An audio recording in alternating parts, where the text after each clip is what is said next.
নমস্কার। আমরা আপনাদের শ্রীমদ্ ভগবদ গীতা পাঠ করে শোনাব। গীতার মূল সংস্কৃত শ্লোক এবং তার বাংলা শব্দার্থ ও অনুবাদ আমরা পাঠ করব। একাদশীতে ও দ্বাদশীতে গীতা পাঠ ও শ্রবণ বিশেষ ফলপ্রদ।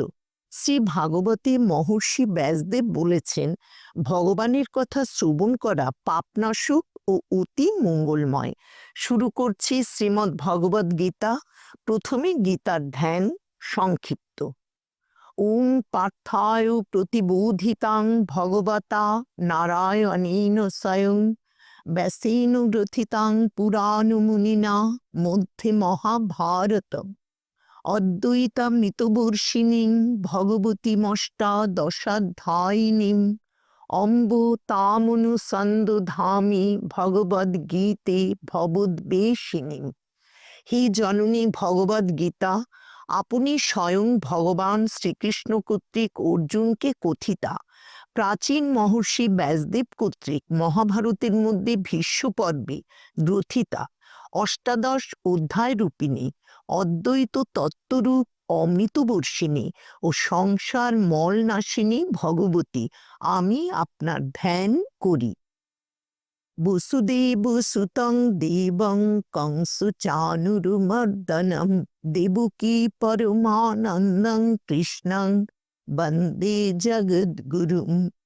কংস ও চানুর নামক দৈত্যদ্বয় বিনাশী জননী দেবকীর পরমানন্দদায়ক বসুদেব পুত্র জগদ্গুরু ভগবান শ্রীকৃষ্ণকে আমি বন্দনা করি।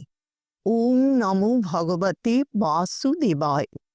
শ্রীমদ্ ভগবদ গীতা প্রথম অধ্যায় অর্জুন বিষাদ যোগ। ধৃতরাষ্ট্র উবাচ ধর্মক্ষেত্রে কুরুক্ষেত্রে সমবেতা যুযুৎসবঃ মামকা পাণ্ডবাশ্চৈব কিম কুর্বত সঞ্জয়।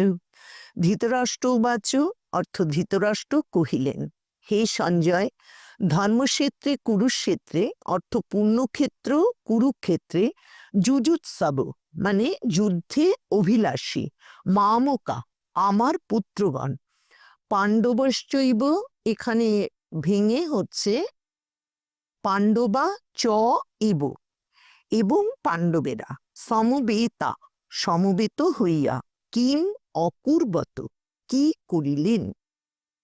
এবার পুরো শ্লোকের বাংলা অর্থ।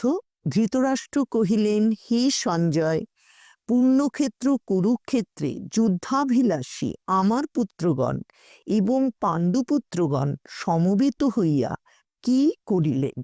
সঞ্জয় উবাচ দৃष्ट्वा তু পাণ্ডবানীকং বূঢ়ং দুর্যোধনস্তদা আচার্যমুপসঙ্গম্য রাজা বচনম অব্রবীৎ।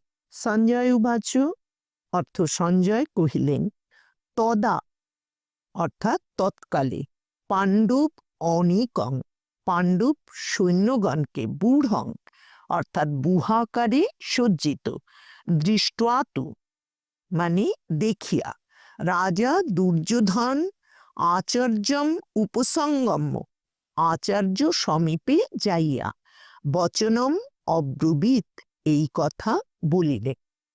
এবার পুরো শ্লোকের অর্থ। সঞ্জয় কহিলেন, তখন রাজা দুর্যোধন পাণ্ডব সৈন্যদিগকে বুহাকারে সজ্জিত দেখিয়া দ্রোণাচার্য সমীপে যাইয়া এই কথা বলিলে। আজকের মতো গীতা অনুধ্যান এখানেই শেষ করছি। আগামী পর্বে পরবর্তী শ্লোক থেকে পাঠ শুনতে পাবেন। শ্রীকৃষ্ণরূপী ভগবান শ্রী নারায়ণের কৃপা ও আশীর্বাদ আমাদের সকলের উপর সর্বতোভাবে বর্ষিত হোক, এই কামনা করি।